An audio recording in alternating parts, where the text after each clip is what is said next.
and welcome to our service. If you're new here, you may be wondering who we are and what this church is all about. Well, the heart of the matter is this. We're a group of people doing our best to love God and love those around us. One of the ways we express this love is through worship, because our God is truly amazing. He created everything, great and small, and His love for us is incredible, powerful, and completely unconditional. We also spend time looking into His Word, the Bible, and receive practical teaching to guide us along His path in our everyday lives. But it doesn't end when the service is over. Throughout the week, we gather in groups to serve, pray, reach out to our community, and sometimes just to hang out and have fun.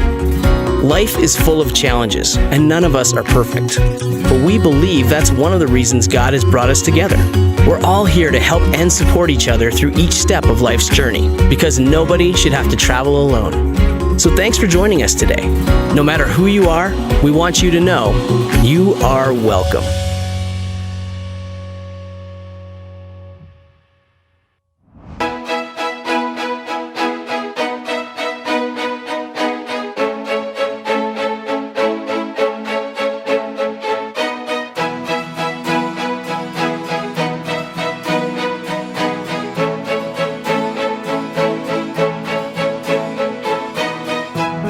आज की आराधना में मैं आप सबों का स्वागत करती हूँ। परमेश्वर का धन्यवाद हो कि पूरे सप्ताह भर परमेश्वर ने हम सबों को सुरक्षित रखा और आज फिर एक बार परमेश्वर ने ऐसा अवसर दिया कि हम अपने घरों में बैठकर भी ऑनलाइन आराधना में हम लोग शामिल होने पाते हैं। और आज की आराधना के लिए हम लोग परमेश्वर से आशीष मांगे कि परमेश्वर की उपस्थिति हमारे बीच में होने पाए और परमेश्वर आप भी हमारे जीवनों के द्वारा महिमा पाए। इससे पहले हम लोग आराधना में जाएंगे, हम लोग भजन संहिता 51 को पढ़ेंगे और जैसा राजा दाऊद ने अपने अपराधों को परमेश्वर के सम्मुख माना, हमें भी आवश्यकता है कि हम अपने अपराधों को परमेश्वर के सम्मुख माने, ताकि हम शुद्धता के साथ, पवित्रता के साथ हम प्रभु के चरणों के पास हम लोग बैठ सके। आइए हम लोग मिलकर के पढ़ेंगे भजन संहिता 51। हे परमेश्वर, अपनी करुणा के अनुसार मुझ पर अनुग्रह कर, अपनी बड़ी दया के अनुसार मेरे अपराधों को मिटा दे। मुझे भली भांति धोकर मेरा अधर्म दूर कर और मेरा पाप छुड़ाकर मुझे शुद्ध कर। मैं तो अपने अपराधों को जानता हूँ और मेरा पाप निरंतर मेरी दृष्टि में रहता है। मैंने केवल तेरे ही विरुद्ध पाप किया है और जो तेरी दृष्टि में बुरा है वही किया है, ताकि तू बोलने में धर्मी और न्याय करने में निष्कलंक ठहरे। देख, मैं अधर्म के साथ उत्पन्न हुआ और पाप के साथ अपनी माता के गर्भ में पड़ा। देख, तू हृदय की सच्चाई से प्रसन्न होता है और मेरे मन ही में ज्ञान सिखाएगा। जूफा से मुझे शुद्ध कर तो मैं पवित्र हो जाऊंगा। मुझे धो और मैं हिम से भी अधिक श्वेत बनूंगा। मुझे हर्ष और आनंद की बातें सुना, जिससे जो हड्डियां तूने तोड़ डाली हैं वे मगन हो जाएं। अपना मुख मेरे पापों की ओर से फेर ले और मेरे सारे अधर्म के कामों को मिटा डाल। हे परमेश्वर, मेरे अंदर शुद्ध मन उत्पन्न कर और मेरे भीतर स्थिर आत्मा नए सिरे से उत्पन्न कर। मुझे अपने सामने से निकाल ना दे और अपने पवित्र आत्मा को मुझसे अलग ना कर। अपने किए हुए उद्धार का हर्ष मुझे फिर से दे और उदार आत्मा देकर मुझे संभाल। आइए हम लोग प्रार्थना करें। सर्वशक्तिमान जीवित आसमानी प्रभु, हम लोग तेरे चरणों के पास आते हैं। हम धन्यवाद देते हैं आज के इस दिन के लिए परमेश्वर पिता, कि तूने आज के इस दिन को जी उठने के द्वारा पवित्र किया प्रभु परमेश्वर। और हम आज के दिन में तेरी आराधना के लिए हम लोग इकट्ठे होने पाते हैं, इसके लिए हम तेरा धन्यवाद करते हैं। इससे पहले हम आराधना में जाएं, हम अपने तमाम अपराधों को जो हमने जान से अनजान से मन वचन अथवा काम से तेरे विरुद्ध में किए हैं, उन सबको तेरे सम्मुख मान लेते हैं। तो अपने सलीब पर के बहाए के लहू के द्वारा हमारे के गुनाहों को धो डाल, हमें शुद्ध कर, हमें पवित्र कर, ताकि हम पवित्रता से तेरी आराधना हम कर सके प्रभु परमेश्वर। हर आशीष रोकने वाली बातें हमारे मध्य से जाते रहे प्रभु परमेश्वर, और तेरी उपस्थिति हमारे बीच में होने पाए। तो अपनी प्रतिज्ञाओं के अनुसार हमारे संग रहता है प्रभु परमेश्वर, और अपनी प्रतिज्ञाओं को हमारे के जीवन में पूरा करता है। इसके लिए हम तेरा धन्यवाद करते हैं। आज की पूरी आराधना को हम लोग तेरे हाथ में समर्पित करते हैं। शुरू से अंत तक पवित्र आत्मा तेरी उपस्थिति हमारे साथ होने पाए। धन्यवाद के साथ ये प्रार्थना मांगते हैं हमारे जीवित उद्धारकर्ता प्रभु यीशु मसीह के नाम से, आमीन। परमेश्वर का वचन कहता है कि आइए हम एक दूसरे के लिए हम लोग प्रार्थना करें। और इस समय हम लोग विभिन्न विषयों के लिए हम लोग प्रार्थना करेंगे और अलग अलग लोग प्रार्थना में हमारी अगुवाई करेंगे। और जब ये लोग प्रार्थना करते हैं हम उनकी प्रार्थनाओं में शामिल हो जाएं। और जैसा वचन में कहता है कि यदि 2 या 3 मेरे नाम से इकट्ठे होकर के मुझसे प्रार्थना करें तो मैं उनकी प्रार्थनाओं का उत्तर दूंगा, ऐसा परमेश्वर का वचन कहता है। इसलिए आइए हम लोग सभी को एक मन हो करके हम लोग परमेश्वर से पुकारें और परमेश्वर हमारी प्रार्थनाओं का उत्तर दे।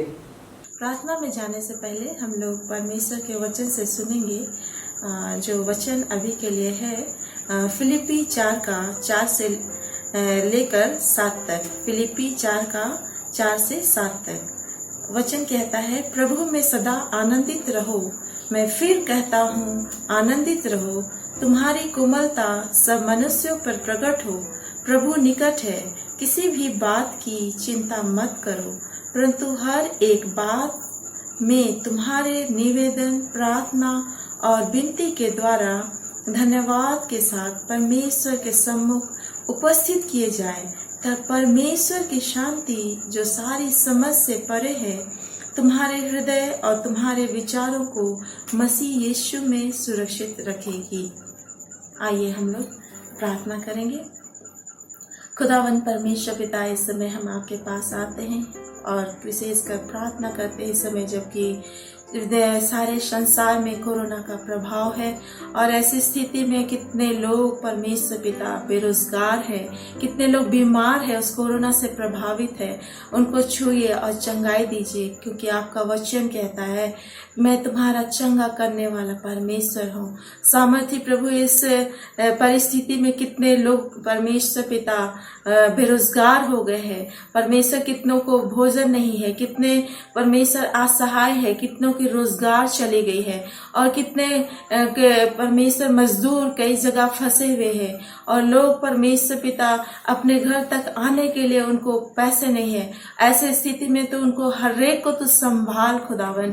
सारे विश्व में जो परमेश्वर अशांति का माहौल है, ऐसे स्थिति में हर एक को तो ढाढ़स और शांति दे और हर एक को तो अपने उपस्थिति में रख, हर एक के लिए उपाय कर, क्योंकि आपका वचन कहता है यहोवा यिरे मैं उपाय करने वाला खुदा हूँ।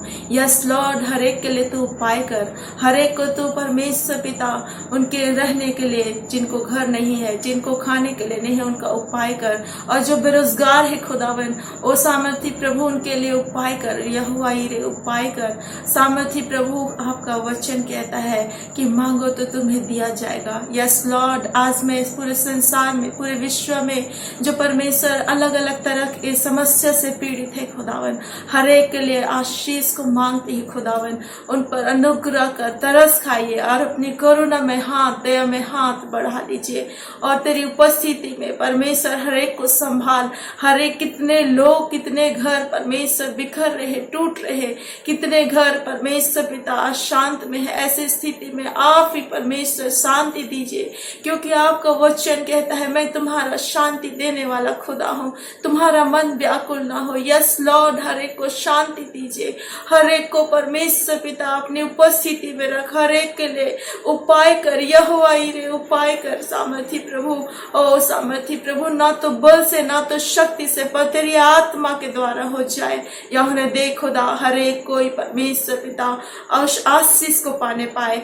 हर एक के हाथों को, जिनके रोजगार नहीं है उनके लिए रोजगार का उपाय प्रबंध कर। सामर्थी प्रभु अनुग्रह कर, और जितने बीमार से पीड़ित है, ओ कोरोना के वायरस से प्रभावित है, उन्हें छूइए और चंगाई दीजिए। और सामर्थी प्रभु जो बचा लिए गए हैं खुदा, उन्हें परमेश्वर अपनी सुरक्षा में रख, ताकि वे हमेशा तुझे धन्यवाद देने पाए, क्योंकि आपका वचन कहता है कि हर बात में धन्यवाद स्तुति की बलि चढ़ाई जाए। हमें ऐसा मन दीजिए खुदा कि हम हर वक्त तुझे परमेश्वर धन्यवाद देने पाए इस विपरीत परिस्थिति में, क्योंकि परमेश्वर पिता कहता है कि हर वक्त धन्यवाद और स्तुति की बलि चढ़ा।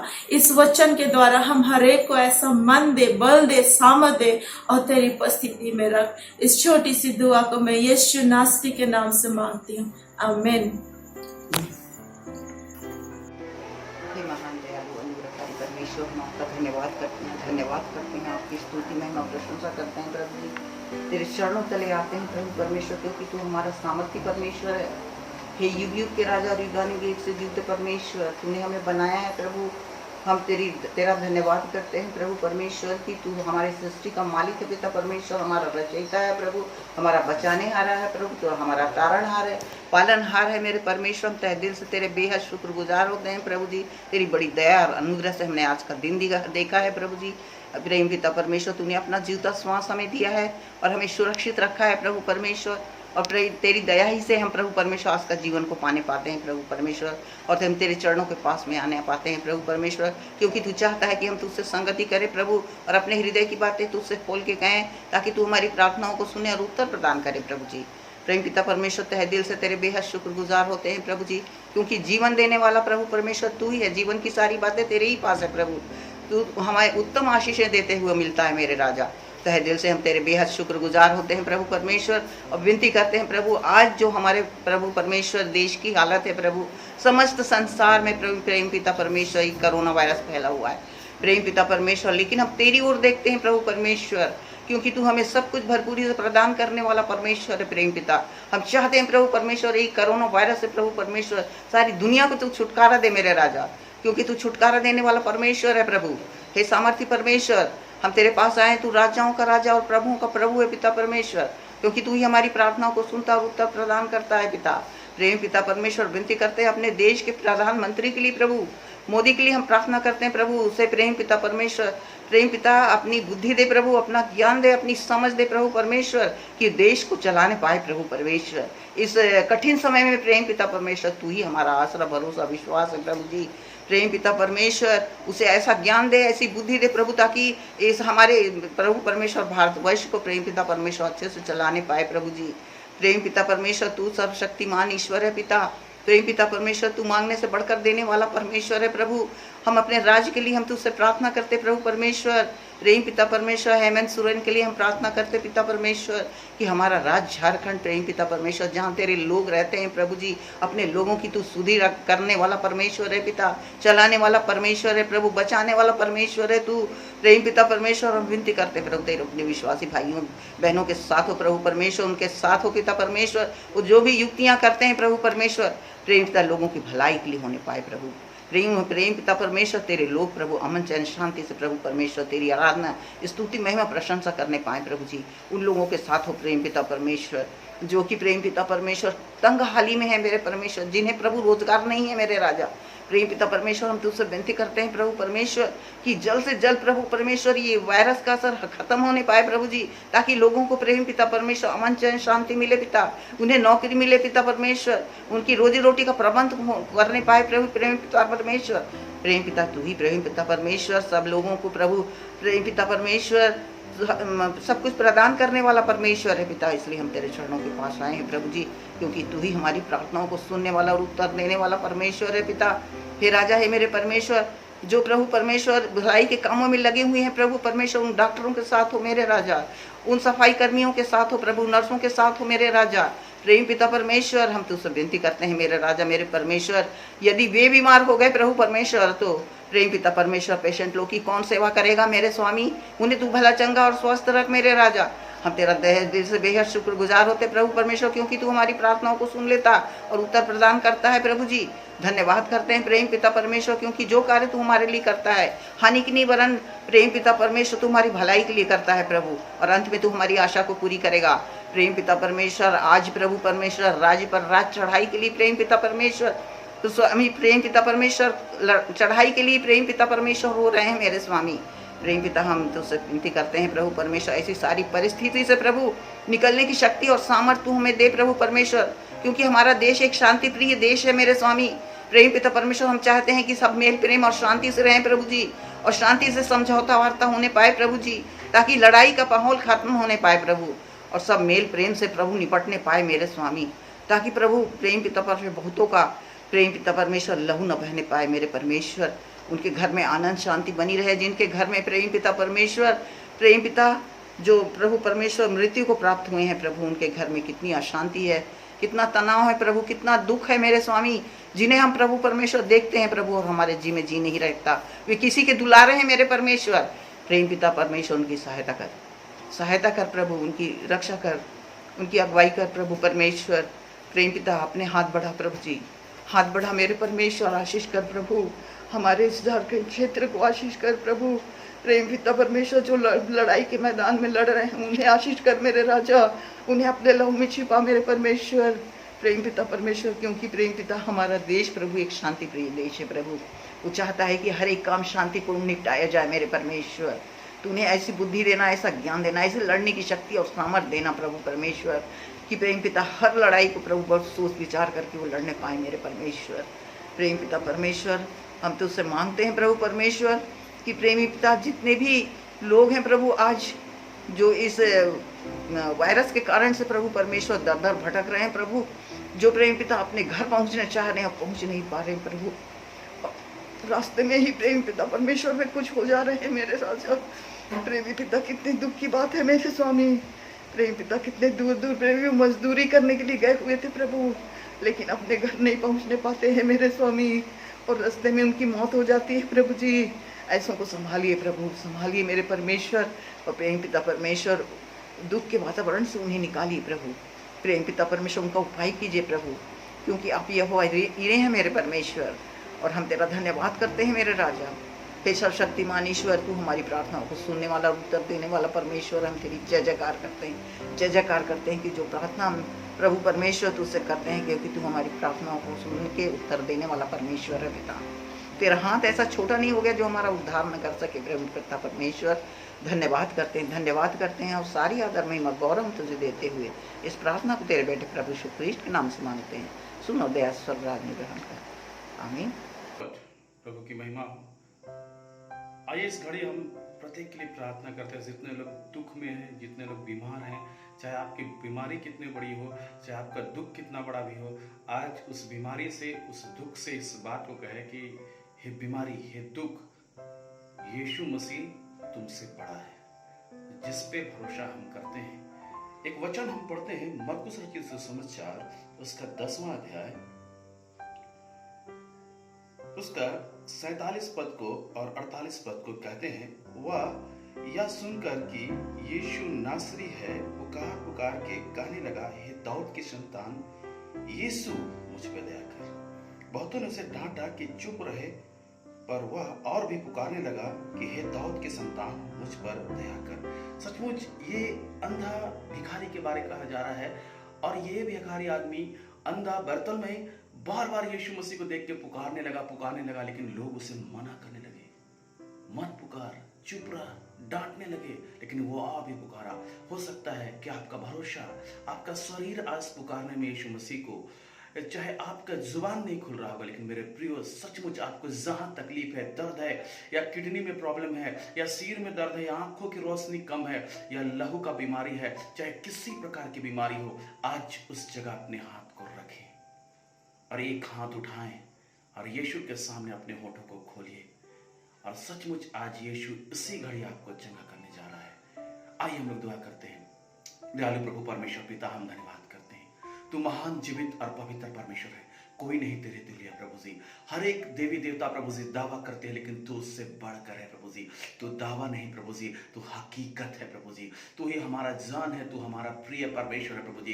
तेरा वचन कहता है कि तेरे कोड़े खाने से हम चंगे होते हैं प्रभु जी, और जो तुझ पर भरोसा करता कभी लज्जित नहीं होता प्रभु। हम धन्यवाद करते हैं, हम आपकी महिमा करते हैं, आपकी तारीफ करते हैं प्रभु जी। इस घड़ी जितने लोग अपने अपने तकलीफ के पास हाथ रखे प्रभु जी, पवित्र आत्मा प्रभु परमेश्वर पिता अपने नियंत्रण पे ले, और तेरे लहू से एक को धोते हैं, और यीशु मसीह के नाम से हर एक बीमारी को हम हुक्म देते हैं, यीशु के नाम से उनके जीवन से, उनके शरीर से चला जा। पैर का दर्द, किडनी का दर्द, सिर का दर्द, कहीं का भी दर्द हो, यीशु के नाम से चला जाए। किडनी की बीमारी खत्म हो जाए, जोड़ों का दर्द खत्म हो जाए, ब्लड शुगर खत्म हो जाए, लहू की बीमारी खत्म हो जाए, हर एक प्रकार का फोड़ा, हर एक प्रकार का गांठ यीशु के नाम से खत्म हो जाए, हर एक प्रकार की बांझपन की आत्मा यीशु के नाम से खत्म हो जाए। यीशु तू इन लोगों से प्रेम करता प्रभु जी, सचमुच जितने कोई तुझ पे ईमान लाने वाले हैं प्रभु जी, आज इनके जीवन पे अद्भुत काम कर प्रभु जी। तू ही महान परमेश्वर है, तूने बहुतों को चंगा किया।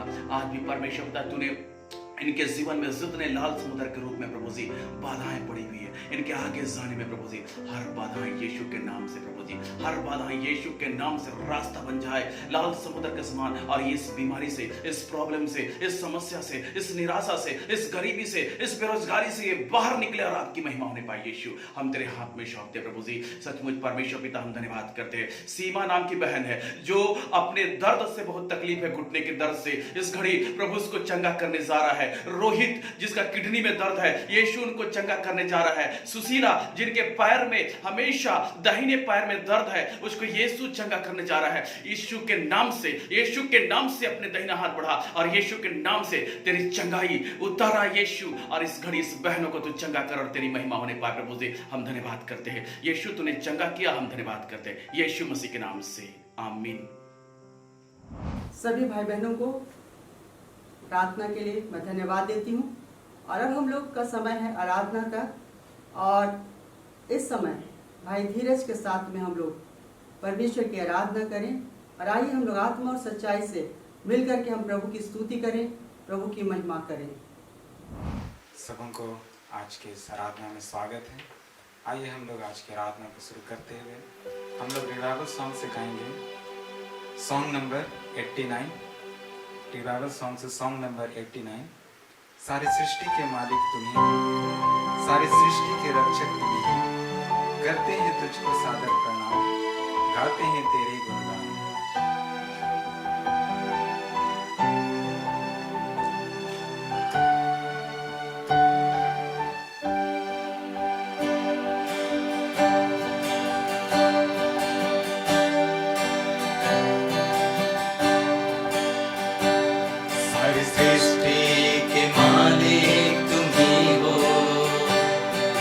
सृष्टि के रक्षक तुम ही हो, करते हैं तुझको सागर प्रणाम, गाते हैं तेरे ही गुणगान।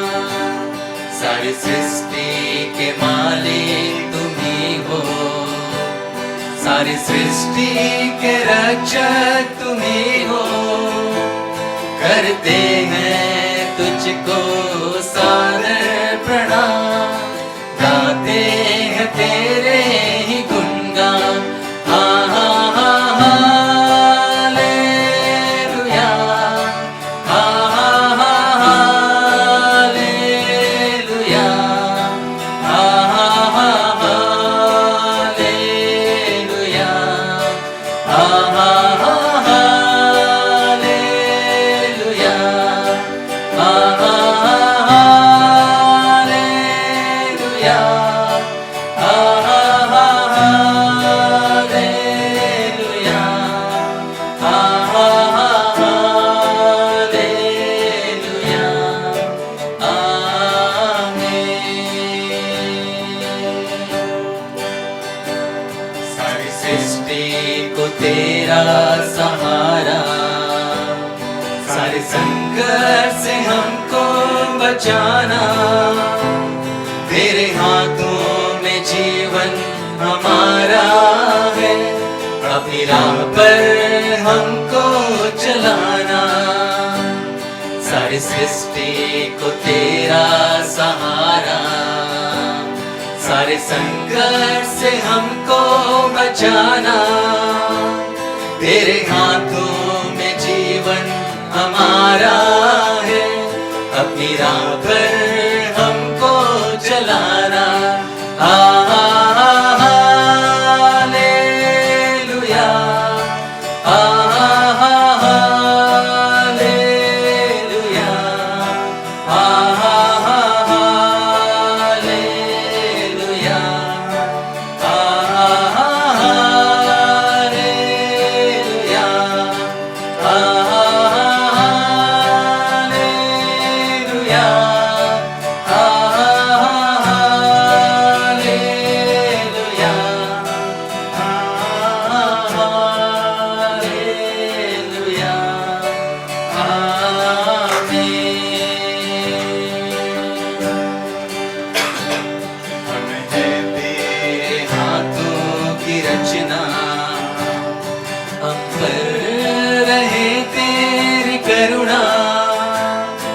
तन मन धन हमारा तेरा है, इन्हें शैतान को छूने न देना। हम है तेरे हाथों की रचना, हम पर रहे तेरी करुणा। तन मन धन हमारा तेरा है, इन्हें शैतान को छूने न देना। आहा हालेलुया, आहा हालेलुया, आहा हालेलुया, आहा हालेलुया, आहा हालेलुया, आहा हालेलुया, आहा हालेलुया, आमीन।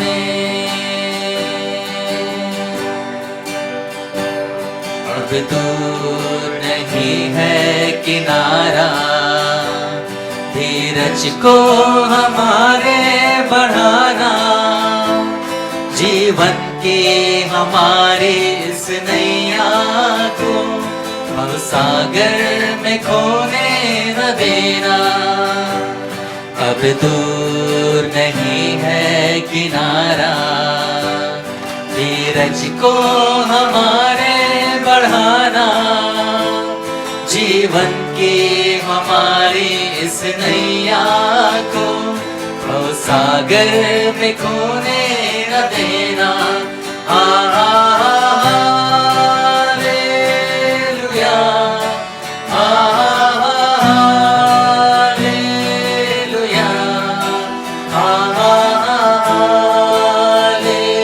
हालेलुया,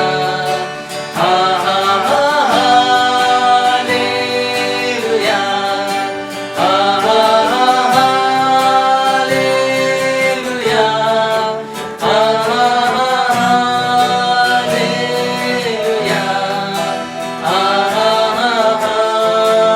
हालेलुया, आमीन।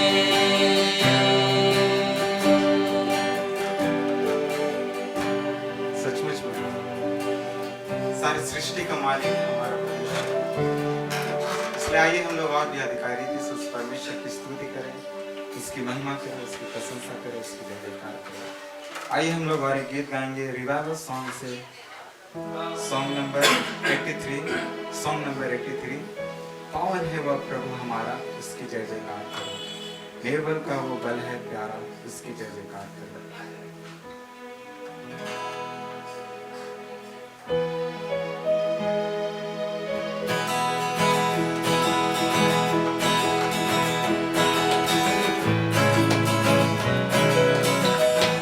आइए जब हम इस गीत को गाते हैं, ताली बजाते हैं, इस परमेश्वर की आराधना करें। पावन है वो प्रभु हमारा, उसकी जय जयकार करो। निर्बल का वो बल है न्यारा, उसकी जय जयकार करो। जय हो, जय हो, जय हो, जय हो, जय हो, जय हो।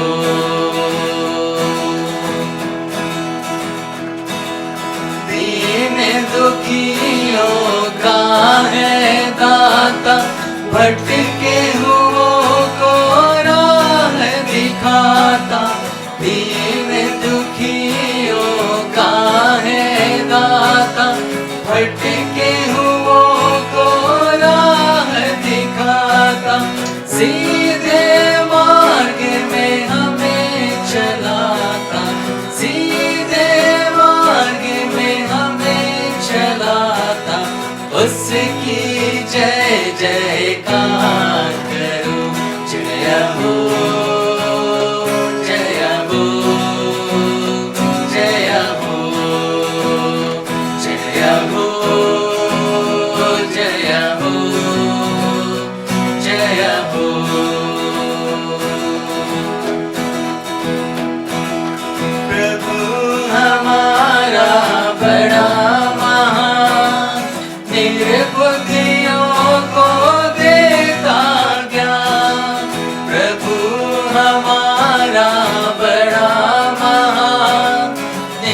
बुद्धियों को देता ज्ञान, पतितों का वो बचाता प्राण, पतितों का वो बचाता प्राण।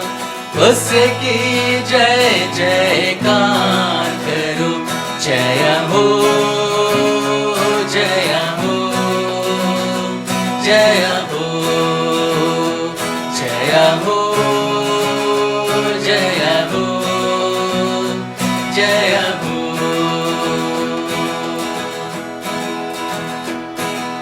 प्रभु की महिमा अपरंपार, जग का वो है तारनहार।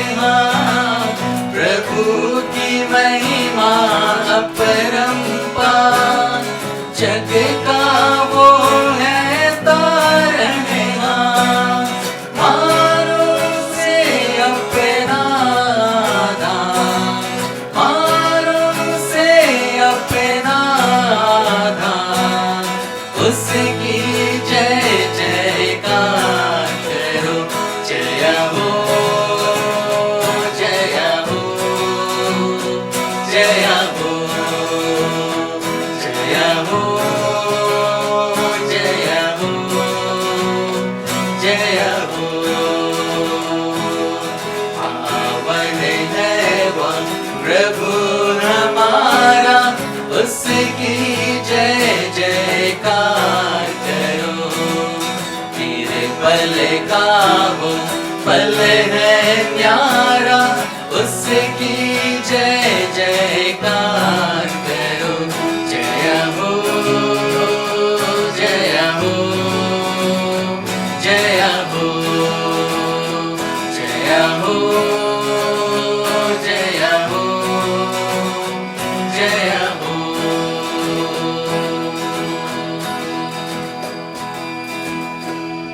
सचमुच में हमारे प्रभु पावन है, हमारा प्रभु अत्यंत सहज से मिलने वाला परमेश्वर है। आइए मेरे प्रियो, इस घड़ी समय है कि हम हर एक उस प्रभु के सम्मुख, उस पिता के सम्मुख अपनी आंख को दीनताई से समर्पण करने की आवश्यकता है। आइए इस परमेश्वर की आराधना करें, उसकी सजदा करें।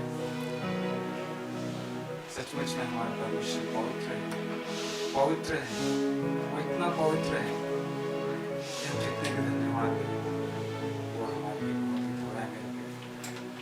आइए इस घड़ी में हम गीत के माध्यम से इस परमेश्वर पिता की आराधना करें। Revival songs is song number 528. 528. पवित्र है, पवित्र है, पवित्र है यीशु। Hallelujah, hallelujah.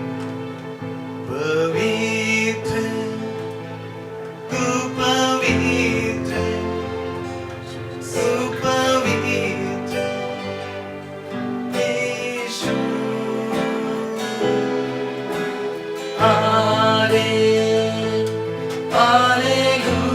हालेलुया हालेलुया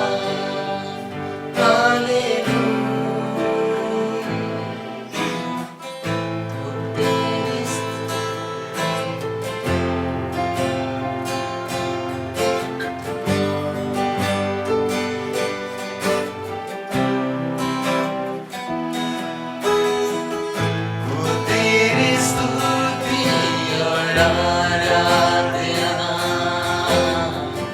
करता हूँ मैं तुझसे ये प्रार्थना। महिमा से तेरी तू इस जगह को भर, जो भी तू चाहे तू यहाँ पे कर। Hallelujah hallelujah hallelujah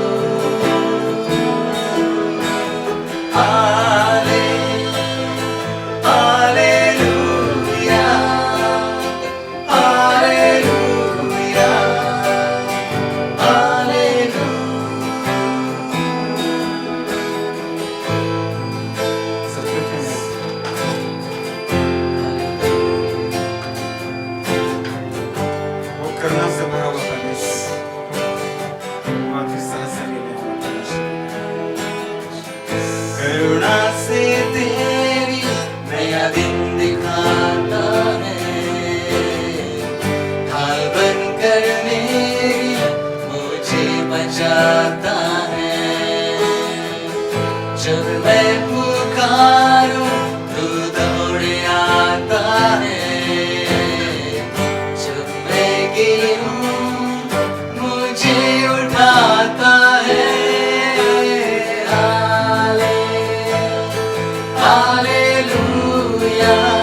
Hallelujah, Hallelujah,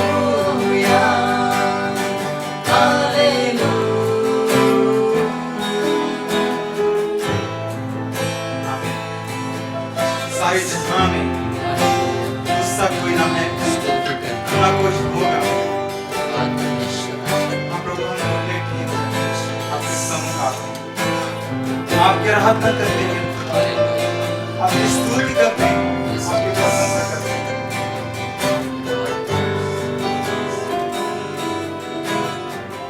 सारे जहां में तुझसा कोई नहीं, तुझको छोड़ कोई प्रभु है ही नहीं। घुटने मैं टेकूं बस तेरे सामने, तू है मेरा प्रभु, तू मेरा पिता। Hallelujah, Hallelujah,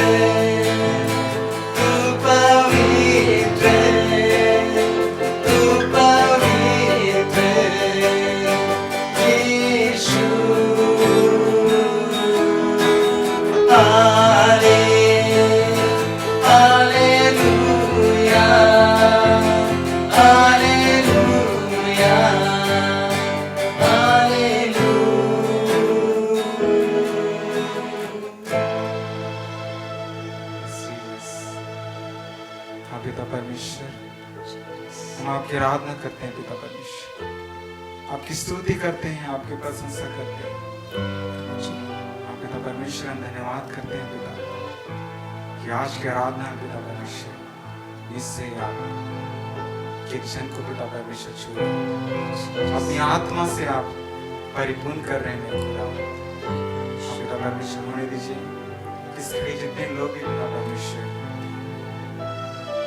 पिता आपके सम्मुख आराधना कर रहे हैं, आप पिता परमेश्वर एक एक को कोई आत्मा छोड़े मेरे खुदा, एक एक से पिता परमेश्वर आज बातचीत कर मेरे खुदा, वचन के प्रकाशन को एक एक हृदय में पिता परमेश्वर आप बोले पिता कि एक एक प्रियजन पिता परमेश्वर वचन के बीच को पिता परमेश्वर अपने हृदय रूपी पतियां बैठा कर पिता परमेश्वर आपकी स्तुति आपकी महिमा चीजें कार्य करने की होगी।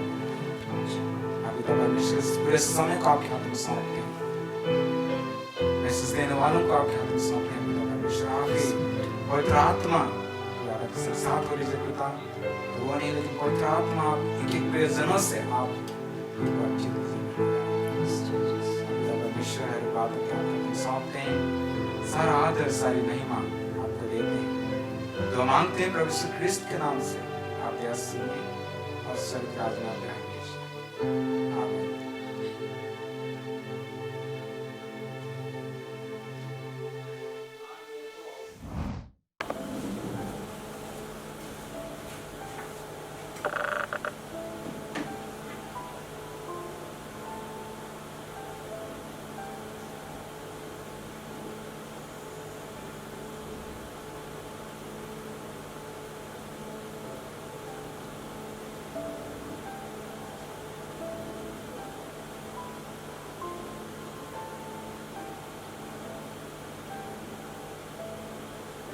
हालेलुया। प्रभु परमेश्वर का धन्यवाद हो। आज की इस आराधना में आइए हम परमेश्वर के वचनों में से कुछ बातों को सीखें। और आज का हमारा विषय है प्रतिज्ञा के देश की यात्रा, journey to the promise land. निर्गमन की पुस्तक उसका 33 अध्याय 1 से लेकर 3 पद तक में ऐसा लिखा है। फिर यहोवा ने मूसा से कहा, तो उन लोगों को जिन्हें मिस्र देश से छुड़ा लाया है संग लेकर उस देश को जा जिसके विषय मैंने इब्राहिम, इसहाक और याकूब से शपथ खाकर कहा था कि मैं उससे तुम्हारे वंश को दूंगा, और मैं तेरे आगे आगे एक दूत को भेज दूंगा और कनानी, एमोरी, हित्ती, परिची, हिप्पी और यबूसी लोगों के बरबस निकाल दूंगा। तुम लोग उस देश को जाओ जिसमें दूध और मधु की धारा बहती है, परंतु तुम हठीले हो, इस कारण मैं तुम्हारे बीच में होकर न चलूंगा। ऐसा ना हो कि मैं मार्ग में तुम्हारा अंत कर डालूं।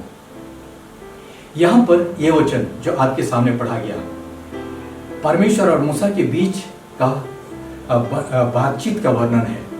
आइए इस बातचीत के पृष्ठभूमि पर जरा गौर करें। इस्राएली लोग मिस्र में 430 वर्ष गुलाम रहे।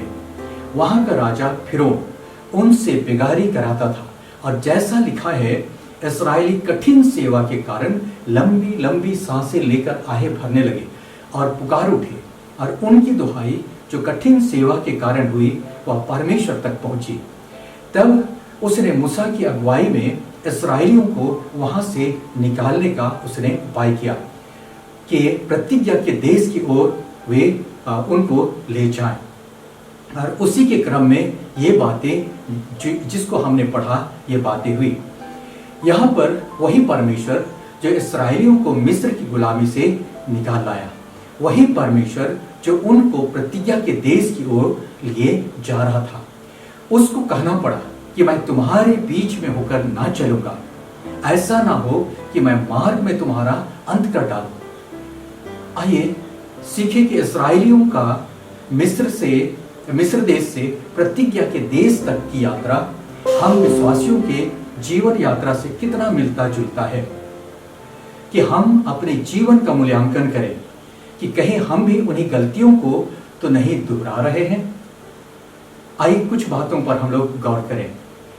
परमेश्वर को क्यों ऐसा कहना पड़ा कि मैं तुम्हारे संग संग ना चलूंगा, कहीं ऐसा ना हो कि मार्ग में मैं तुम्हारा अंत कर डालूं। इसके पीछे 4 कारण जो स्पष्ट रूप से नजर आता है।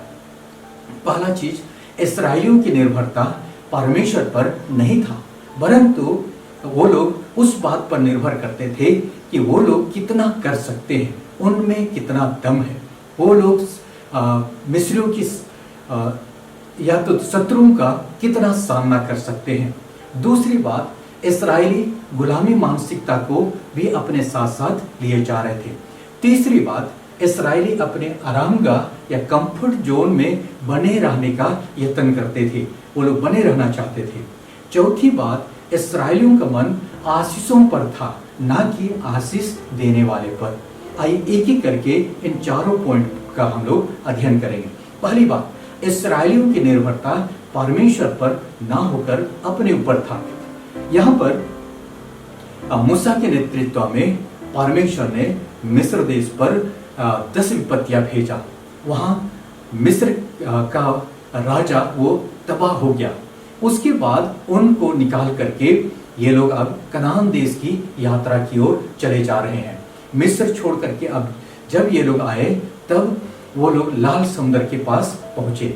तब यहाँ पर जो चीज लिखी है, जब फरौन निकट आया, तब इस्राएलियों ने आंखें उठाकर क्या देखा कि मिस्री हमारा पीछा किए चले आ रहे हैं। और इस्राएली अत्यंत डर गए और चिल्लाकर यहोवा की दुहाई दी। और वे मूसा से कहने लगे, क्या मिस्र में कब्रें ना थी जो तू हमको यहाँ से वहां से मारने के लिए जंगल में ले आया है? तूने हमसे यह क्या किया कि हमको मिस्र से निकाल लाया? इस्राएलियों के लिए यह एक बहुत बड़ी परीक्षा की घड़ी थी। इस परीक्षा के द्वारा परमेश्वर उनको सिखाना चाहता था कि वे पूरी तरह से परमेश्वर पर भरोसा करना सीखे। इस्राएली लोग यहाँ पर भूल गए कि कुछ ही दिनों पहले परमेश्वर ने मिस्र देश में क्या क्या किया। 10 विपत्तियों को भेजा और 10 विपत्तियों को भेजकर फिरौन को तबाह किया। एक ही रात में फिरौन से लेकर दाई तक के पहिलौठे मारे गए। परमेश्वर ने फिरौन को उसकी ढिठाई के कारण से उसको झुकने के लिए उसको मजबूर किया, ताकि परमेश्वर की प्रजा को वहां मिस्र देश से जाने के लिए वो परमिशन दे। लेकिन इस घटना को हुए एक ही 2 दिन बीते हुए थे। इस्राएली अब मिस्र देश को छोड़ करके अब कनान देश की ओर जा रहे हैं और ये लोग लाल समुद्र के पास पहुंचे। तो कुछ दिनों पहले परमेश्वर के कहने के अनुसार उसकी आज्ञा के अनुसार हर एक स्त्री और हर एक पुरुष मिस्रियों के कीमती कीमती गहने उन्होंने मांगा और अपने बच्चों को पहना दिया।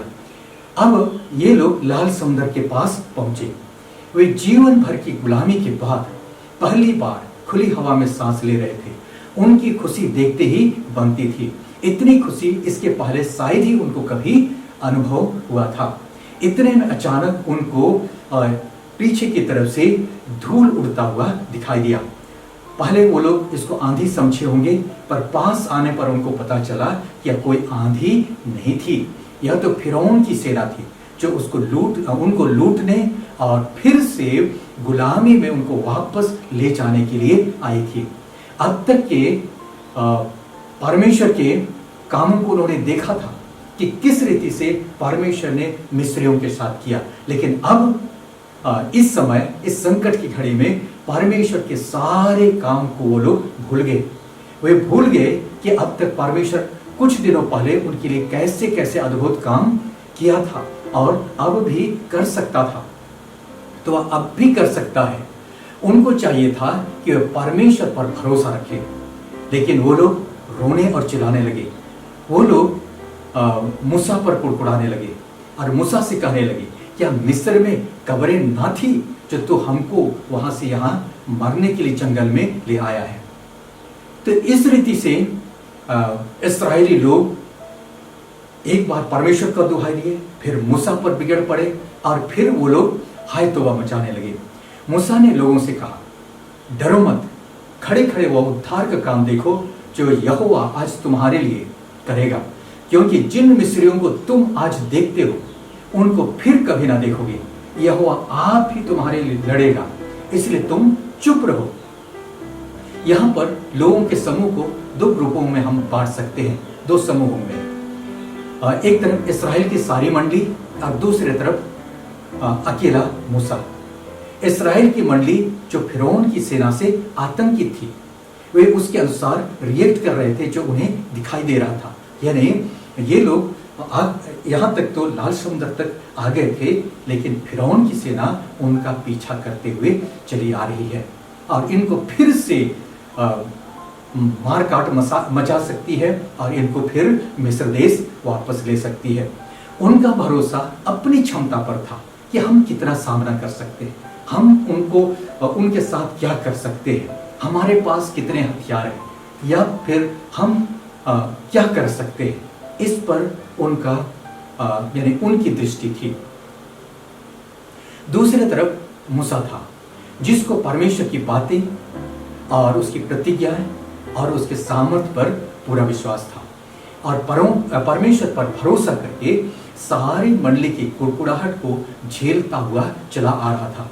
और इस समय भी एक तरफ इस्राएल की मंडली और दूसरी तरफ फिरौन की सेना, इनके बीच अब उसको कुछ फैसला करना था।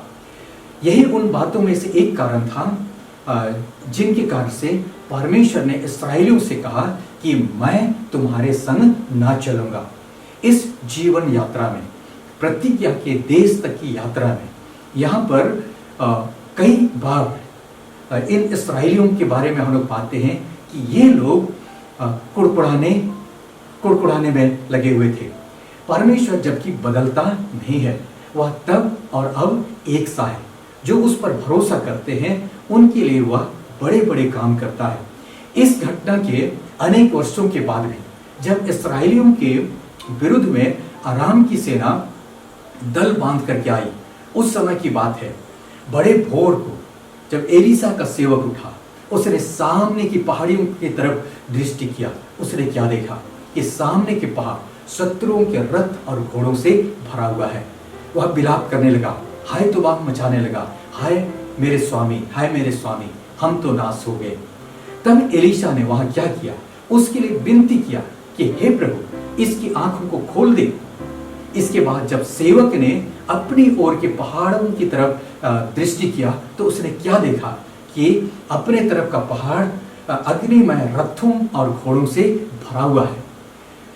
तो आइए हम भी अपने जीवन यात्रा में बहुधा इन्हीं इस्राएलियों की तरह व्यवहार करने लगते हैं। जब कभी हमारे पास कोई संकट आता है, हम भी परमेश्वर के पिछले तमाम कामों को, उसके चमत्कारों को, उनके अद्भुत कामों को हम भूल जाते हैं। तब हम लोग सोचने लगते हैं कि इस समय मैं क्या करूं, मैं क्या कर सकता हूं, किससे सहायता लूं, मैं कैसे सामना कर सकता हूं। यानी परमेश्वर पर भरोसा करना छोड़ करके हम अपने ऊपर भरोसा करने लग जाते हैं और समस्याओं की तुलना हम लोग करने लगते हैं और अपने साथ करने लगते हैं। यही कारण है कि हम लोग असफल हो जाते हैं। किसी ने अपने अनुभव से सचमुच ही एक बहुत सुंदर गीत की रचना की। उसका यानी जो बोल इस रीति से कहते हैं, ये मत कहो खुदा से कि मेरी मुश्किलें बड़ी है, ये मत कहो खुदा से कि मेरी मुश्किलें बड़ी है, इन मुश्किलों से कह दो कि मेरा खुदा बड़ा है। दरअसल ये मेंटालिटी हमारे जीवन में होना चाहिए। भले ही हम इन गीतों को बहुत सुंदर गा लेते हैं और कहीं कहीं स्टेज परफॉर्मेंस भी कर लेते हैं, लेकिन असली समय में जब हम संकटों का सामना करते हैं तब हम इस्राएलियों की तरह घबराने लगते हैं। तो पहला चीज हमने देखा, इस्राएलियों की निर्भरता परमेश्वर पर नहीं था। यही कारण से कई घटनाओं के कारण से परमेश्वर ने मूसा से कहा कि अब तुम ही कनान देश जाओ।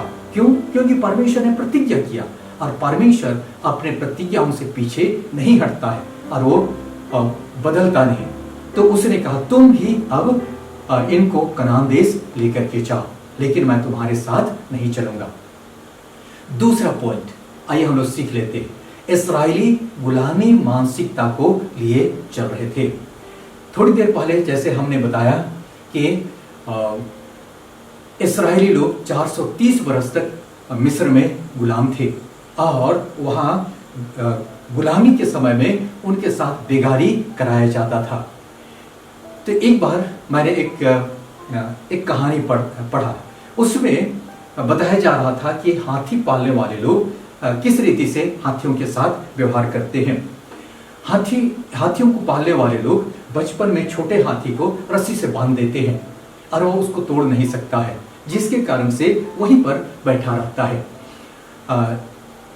और कहीं भाग नहीं सकता है। जब बड़ा भी हो जाता है तो भी लोग उसी रस्सी से उसको बांधते हैं और वो भागता नहीं है। कारण जबकि उसमें तोड़ने की ताकत है, फिर भी उसी रस्सी से बंधा रहता है। तो उसका कारण क्या है कि वो अपने मन में सोच लेता है कि अब मैं इसको तोड़ नहीं सकता हूं। इसी प्रकार इस्राएली भी 400 से अधिक वर्षों से मिस्र में गुलाम थे। बाहरी गुलामी से अधिक उनकी दिमागी तौर पर वो लोग सबसे अधिक गुलाम हो गए थे। यही कारण था कि मिस्र देश से प्रतिज्ञा के देश तक की यात्रा में अनेक बार उन्होंने वापस जाने का सोचा। कुछ लोगों को उन्होंने अगुवा ठहराया और वापस जाने का सोचा और प्रयास भी किया। यहां भी उन्होंने कहा, निर्गमन 14:12 में लिखा है, क्या हम तुझसे मिस्र में यही बात ना कहते थे कि हमें रहने दे, कि हम मिस्रियों की सेवा करेंगे। हमारे लिए जंगल में मरने से मिस्रियों की सेवा करनी अच्छी थी।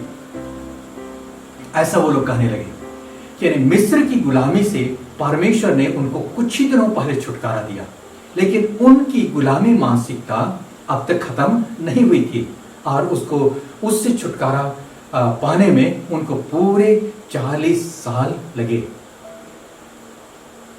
इसको हम लोग कई बार हम लोग देख पाते हैं उनके जीवन यात्रा, उनके उस यात्रा में। जब कभी पानी नहीं मिला वो लोग कुड़कुड़ाने लगे, जब उनको भोजन नहीं मिला वो लोग कुड़कुड़ाने लगे, जब कनान का भेद लेने के लिए भेदियों को भेजा गया, उनका रिपोर्ट उनको सुनाया गया, ये लोग रात भर रोते रहे। कई बार उन्होंने प्रयास किया कि मूसा को पत्रवाह करे, मूसा को छोड़ करके वो लोग मिस्र देश की ओर जाने का वो लोग सोचने लगे। एक बार जब वे कुड़कुड़ा रहे थे, इसका वर्णन निर्गमन की पुस्तक 16 अध्याय का 41 से 46 पद में लिखा हुआ है। तब उन्होंने मिलाप वाले तंबू की ओर दृष्टि की और देखा कि बादल ने उसे छा लिया है और यहोवा का तेज दिखाई दे रहा है। तब मूसा और हारून मिलाप वाले तंबू के सामने आए। तब यहोवा ने मूसा और हारून से कहा, तुम उस मंडली के लोगों कि बीच से हट जाओ, कि मैं उन्हें पल भर में भस्म कर डालूं। तब वे मुंह के बल गिर पड़े।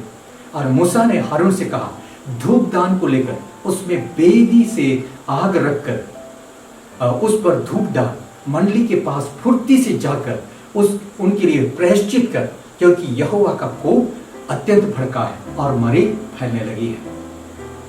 तो यहां पर भी हम लोग एक घटना पाते हैं। इस घटना के समय में इस्राएलियों ने कुड़कुड़ाया, मूसा से वाद विवाद करने लगे कि तुमने परमेश्वर के प्रजा को मार डाला है। और ये लोग जब कुड़कुड़ाने लगे तब परमेश्वर का तेज वहां पर मिलाप वाले तंबू के पास दिखाई दिया। हारून और मूसा समझ गए कि परमेश्वर को इन्होंने नाराज किया, उसको अप्रसन्न किया है। तब ये लोग ढीठ बने रहे, लेकिन मूसा और हारून वहां पर मुंह के बल गिरे, प्रार्थना किया।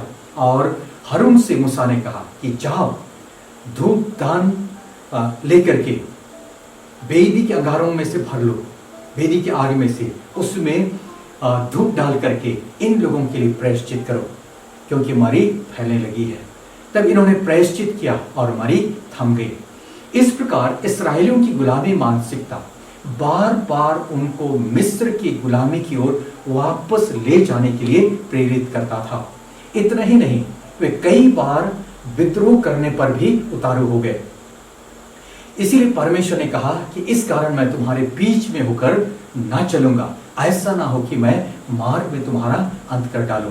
जैसा कि हमने पहले के 2 समूह में इन लोगों को बांटा। एक तरफ इस्राएल की सारी मंडली जो अपने गुलामी मानसिकता के कारण से फिर से उस गुलामी में जाने के लिए वो लोग तैयार थे। परमेश्वर को बार बार उनको ताड़ना देना पड़ता था, यहाँ तक कि मिस्र से निकले लोगों में से केवल कालेब और यहोशू ही प्रतिज्ञा के देश तक पहुंच सके और बाकी रास्ते में मर मिटे।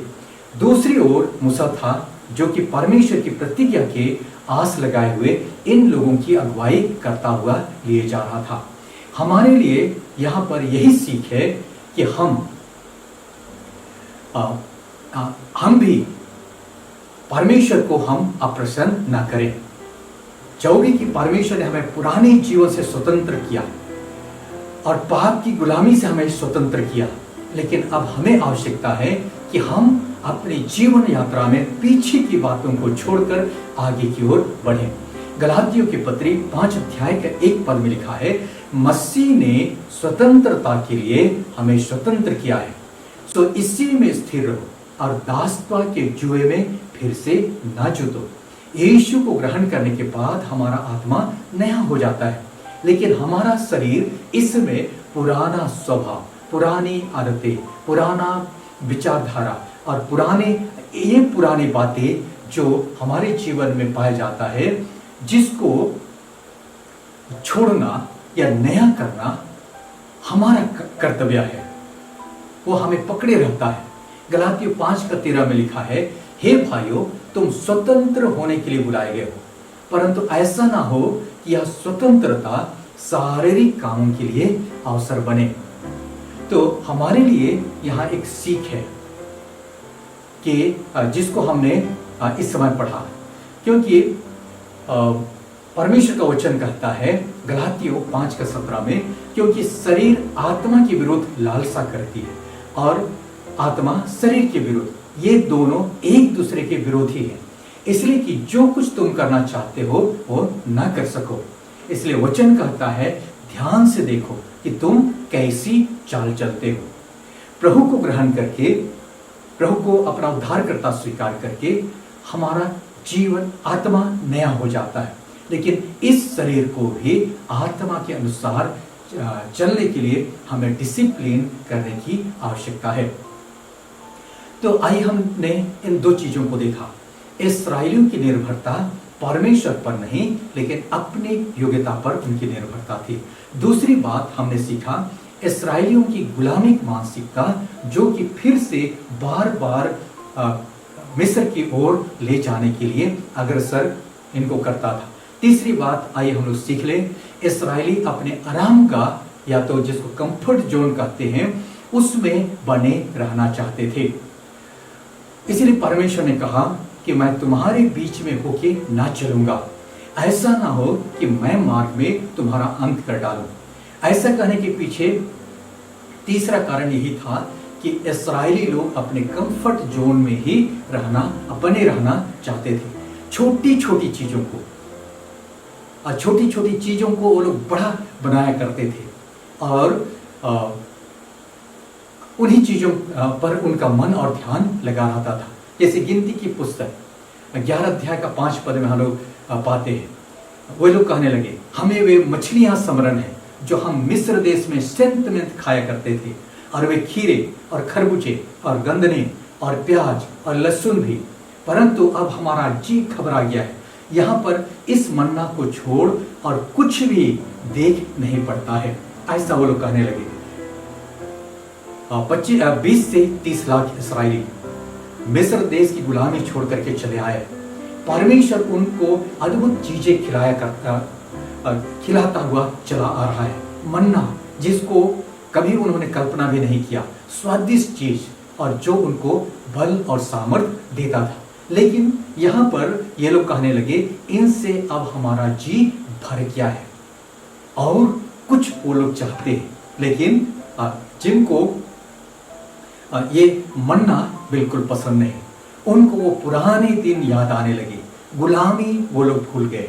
फिर भी वो लोग परमेश्वर से प्रार्थना करने के बदले ये लोग कुड़कुड़ाने लगे, और ये कुड़कुड़ाने के रूप में उनका रिएक्शन या उनकी प्रतिक्रिया यहाँ प्रकट हो रही है, जिनसे परमेश्वर अप्रसन्न हुआ। परमेश्वर उनके संग संग चलता था, दिन को बादल के खंभे के रूप में और रात को आग के खंभे के रूप में परमेश्वर उन पर प्रकट होता था। इस रीति से प्रकट होने के पीछे क्या कारण है, बाइबल में तो लिखा हुआ नहीं है, इसलिए मैं दावे के साथ तो नहीं कह सकता हूं। फिर भी कई कारणों के साथ साथ ये कारणें भी हो सकती है।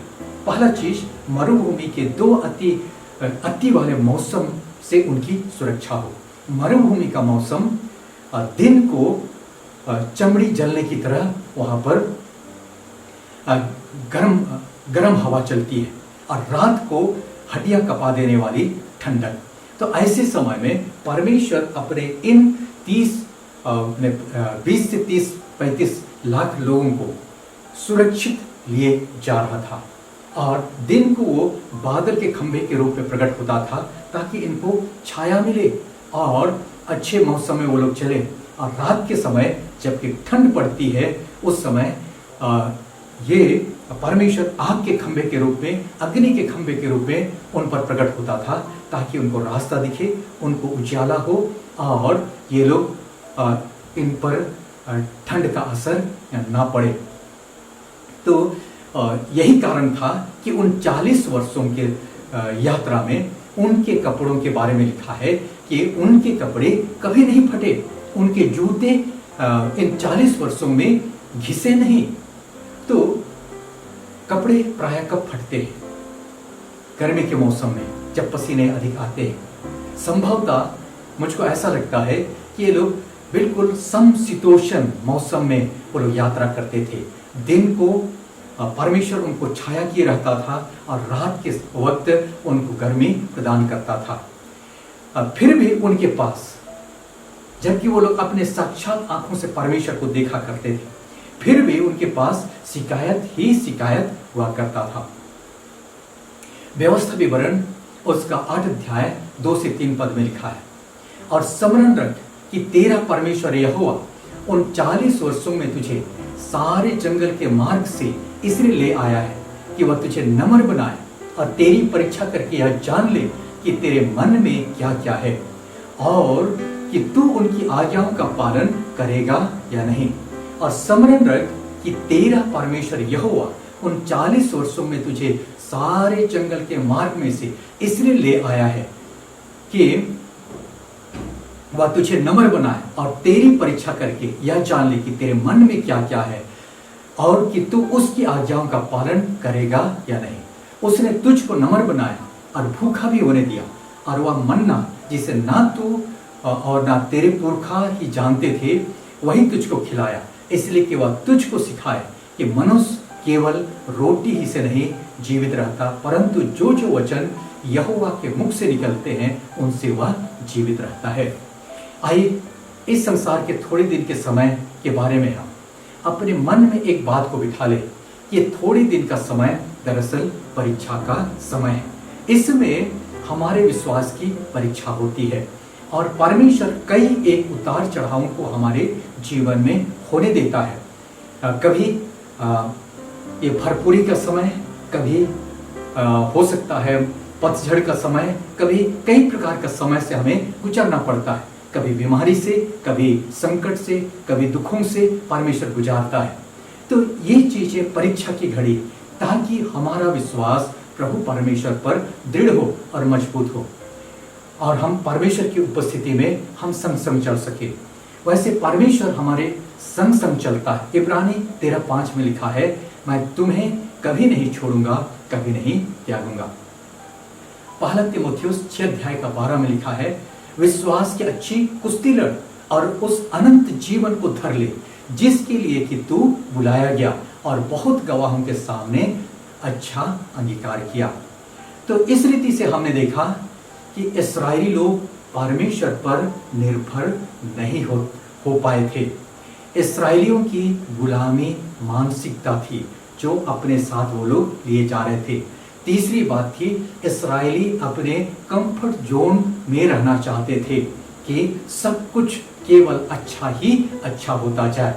चौथी बात और आखिरी बात, इस्राएलियों का मन आशीषों पर था, ना कि आशीष देने वाले पर। जब परमेश्वर ने मूसा से कहा कि मैं तुम्हारे बीच में होकर ना चलूंगा और ऐसा ना हो कि मैं मार्ग में तुम्हारा अंत कर डालूं। दरअसल इसके बाद मूसा परमेश्वर के पास गया और उससे प्रार्थना करने लगा। इसके बावजूद भी वह अपने कर्तव्यों से वो पीछे नहीं हटा और अपने परमेश्वर की प्रतिज्ञाओं को उसने कूट किया, यानी उसको स्मरण दिला करके उसने उसे प्रार्थना किया, जिसके परिणाम स्वरूप परमेश्वर ने कहा कि मैं आप ही तुम्हारे संग चलूंगा। निर्गमन 33 अध्याय उसका 12 से 15 में लिखा है, और मूसा ने यहोवा से कहा, सुन, तो मुझसे कहता है कि इन लोगों को ले चल, परंतु यह नहीं बताया कि तू मेरे संग किसको भेजेगा। तो भी तूने कहा है कि तेरा नाम मेरे चित्त में बसा है और तुझ पर मेरे अनुग्रह की दृष्टि है।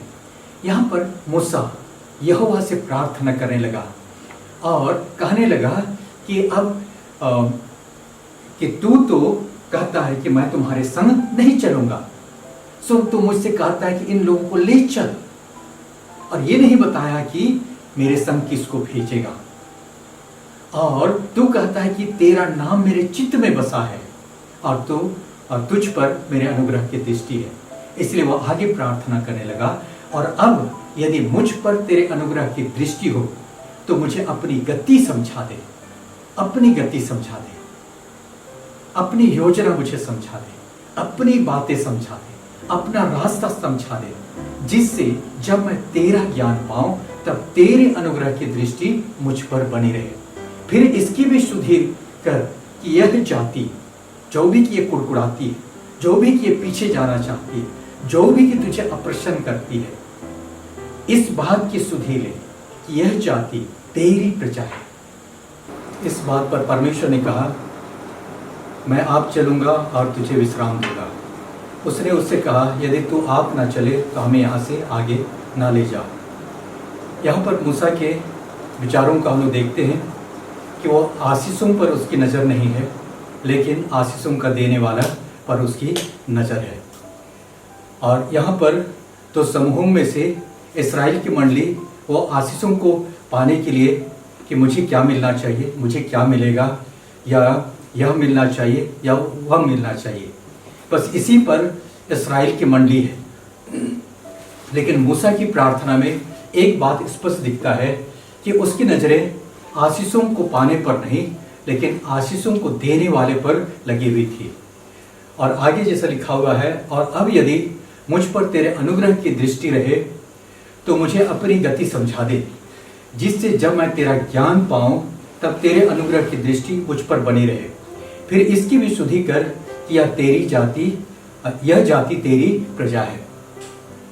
तो यहाँ पर मूसा का प्रार्थना में ये बात स्पष्ट दिखाई देता है कि उसको उसका रिलेशन परमेश्वर के साथ, वो कनान देश जरूर जाना चाहता है, लेकिन परमेश्वर के बगैर कनान देश नहीं जाना चाहता है। और उसके बाद इन लोगों को भी, हालांकि इस्राएलियों ने ढिठाई किया, कुड़कुड़ाया, परेशान किया और उन्होंने परमेश्वर को अप्रसन्न किया, लेकिन उनके लिए भी वो प्रार्थना कर रहा है कि इसकी भी सुधि ले कि यह जाति तेरी प्रजा है। तो इस बात के प्रत्युत्तर में परमेश्वर ने कहा, मैं आप चलूंगा और तुझे विश्राम दूंगा। उसने उससे कहा, यदि तू आप न चले तो हमें यहाँ से आगे ना ले जा। यानी वो उस प्रतिज्ञा के देश की ओर जाना जरूर चाहता है, लेकिन परमेश्वर की उपस्थिति में। यहाँ पर कुछ बातें हम लोग देखेंगे। आशीषें टेम्पररी है, आशीषों को देने वाला यानी परमेश्वर और उसका वचन, उसकी प्रतिज्ञाएं ये परमानेंट है। इस संसार में हर चीज आता है और चला जाता है, कुछ भी परमानेंट नहीं है, लेकिन परमेश्वर की प्रतिज्ञाएं और स्वयं परमेश्वर ये परमानेंट है। इसलिए आइए मूसा की तरह हमारा दृष्टिकोण बना रहे, मूसा की तरह हमारी नजरिया बनी रहे कि हम प्रभु पर विश्वास करें, ना कि इस संसार के धन दौलत ऐशो आराम या तो इस संसार की बातों पर। इसलिए परमेश्वर की आज्ञाकारिता के परिणाम स्वरूप अनेक आशीषें उसकी प्रतिज्ञा में है और ये आशीषें जरूर मिलेंगे ही, लेकिन आइए हमारी नजरें आशीषों पर नहीं, लेकिन the giver of the blessings उस पर रहना चाहिए। हमेशा याद रखें, मसीहत कोई धर्म नहीं, लेकिन एक रिलेशन है, एक संबंध है। आप कुछ विधि विधानों को पूरा करके अपने धर्म के काम को पूरा कर सकते हैं, लेकिन परमेश्वर उन पर इंटरेस्टेड नहीं, लेकिन वो हमारे संबंध पर, हमारा सोच विचार चाल चलन, उस पर भरोसा करना, उसके संग चलना, इन चीजों को वो देखना चाहता है। इसलिए आइए हम लोगों ने आज के इस परमेश्वर के वचन में से इस्राएलियों के उस प्रतिज्ञा के देश की ओर उनकी यात्रा में 4 बातों को हमने देखा। पहला, इस्राएलियों की निर्भरता परमेश्वर पर नहीं, लेकिन अपने योग्यता पर था, और परमेश्वर चाहता था कि लोग पूरे मन से, हृदय से उस पर भरोसा रखें। दूसरी बात, इस्राएली लोग गुलामी मानसिकता को भी लिए जा रहे थे। हालांकि ये लोग मिस्र देश को छोड़ करके आए, लेकिन 400 वर्षों से जो गुलामी मानसिकता उनकी चली आ रही थी, उसको भी ढो करके लिए जा रहे थे। इस्राएली अपने आरामगाह यानी कंफर्ट जोन में बने रहना चाहते थे कि आसानी से सब कुछ हो जाए, लेकिन ये धरती पर का हमारा 60, 70, 80 साल का जीवन एक परीक्षा के समान है, जिसमें सफल होना हमारे लिए जरूरी है। चौथी बात, इस्राएलियों का मन आशीषों पर था, ना कि आशीष देने वाले पर। वो हमेशा इसी बात के लिए कुड़कुड़ाते थे कि हमें क्या मिलेगा या क्या मिला या क्या मिलना चाहिए, लेकिन परमेश्वर को के साथ अपना रिलेशन पर वो लोग ध्यान नहीं देते थे। तो यही कारण था कि परमेश्वर ने कहा कि मैं तुम्हारे संग अब नहीं चल सकता हूँ। यदि तुम्हारे संग संग चलूंगा, मैं कहीं ऐसा ना हो कि मार्ग में मैं तुम्हें अंत कर डालूं। लेकिन उसके दूसरे साइड में मूसा ने प्रार्थना किया, और उसका यही विचार था कि परमेश्वर के बगैर प्रतिज्ञा के देश में हमें नहीं जाना है। आइए हम लोग प्रार्थना करें। सर्वशक्तिमान प्रभु परमेश्वर, हम आपका धन्यवाद करते हैं आज के तेरे वचनों के लिए, जो हमारे पांव के लिए दीपक और हमारे मार्ग का उजाला है। हे प्रभु परमेश्वर, इस्राएलियों का वो मिस्र से लेकर कनान तक का यात्रा हमारे जीवन यात्रा को दर्शाता है। जिन जिन गलतियों को उन्होंने किया, लगभग हम भी वही गलतियां करते हैं। प्रभु, हमें ऐसा मन दे कि सारी बातों में हम तुझ पर भरोसा करें, हमारा विश्वास तुझ में दृढ़ रहने पाए। और प्रभु परमेश्वर, हम प्रभु परमेश्वर सब बातों में तेरे संग चलने वाले बने। और प्रभु परमेश्वर, हम प्रभु जी आशीषों को जो परमानेंट नहीं है उन पर ना लगे रहें, लेकिन हम तुझको सबसे अधिक चाहने वाले बने।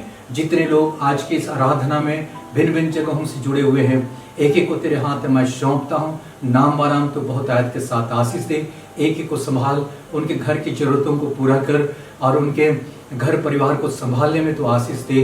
उससे बढ़कर यही दुआ करता हूँ कि ये लोग प्रभु जी अपने जीवन के द्वारा तेरी महिमा को अपने जीवन में प्रदर्शित करने वाले बने। एक एक की सहायता कर, मदद कर, और प्रभु जी हमारे इस जीवन यात्रा में तू ही हमें संभालने वाला हो। ये सारी बातों को तेरे हाथ में सौंपते हुए ये दुआ मांगते हमारे उद्धार करता प्रभु यीशु के नाम से, आमीन। प्रभु आप सबको बहुत आयत के साथ आशीष दे। धन्यवाद।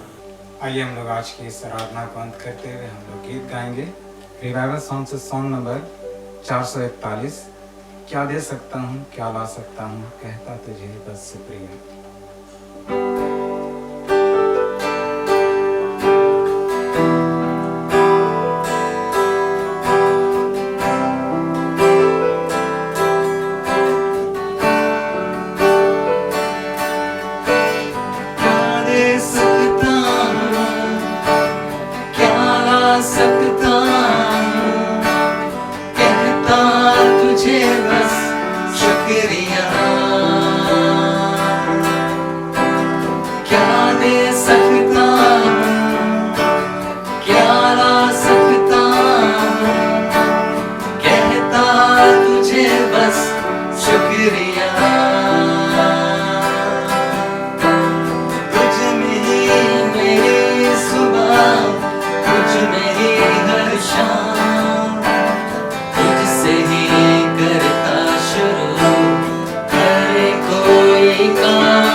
शुक्रिया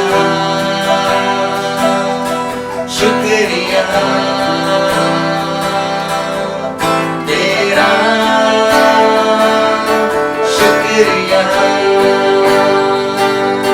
शुक्रिया शुक्रिया यीशु तेरा।